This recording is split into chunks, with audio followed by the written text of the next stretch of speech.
السلام علیکم ورحمۃ اللہ وبرکاتہ۔ اعوذ باللہ من الشیطان الرجیم، بسم اللہ الرحمن الرحیم۔ محترم سامعین، اپنے والدین کو دعاؤں میں یاد رکھیں۔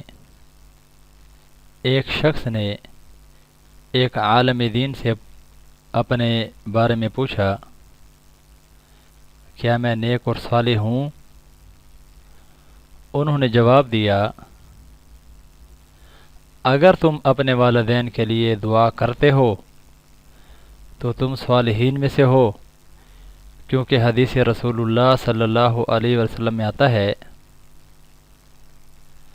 او ولد صالح یدعو له،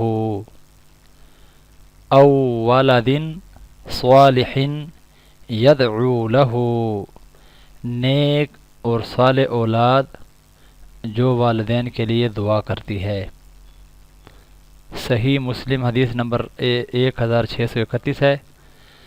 اور اگر تم والدین کے لیے دعا نہیں کرتے تو نیک لوگوں میں تمہارا شمار مشکل ہے۔ محترم سامعین، ہم سب کو چاہیے کہ ہم اپنے والدین کی بخشش کے لیے اور دنیا میں ان کے لیے دعا کرتے رہیں۔ یہ اپنے رزق میں برکت کے مترادف بھی ہے کہ والدین کے لیے دعا کرنا اور کثرت سے استغفار کرنا یہ رزق کو بڑھاتی ہے۔ ہم نے والدین کے لیے دعا بھی کرنی ہے، کثرت کے ساتھ استغفار بھی کرنا ہے، اور اللہ رب العزت ہم سب کی یہ بخشش کا سامان بنائے۔ اللہ ہم سب کا حامی و ناصر ہو۔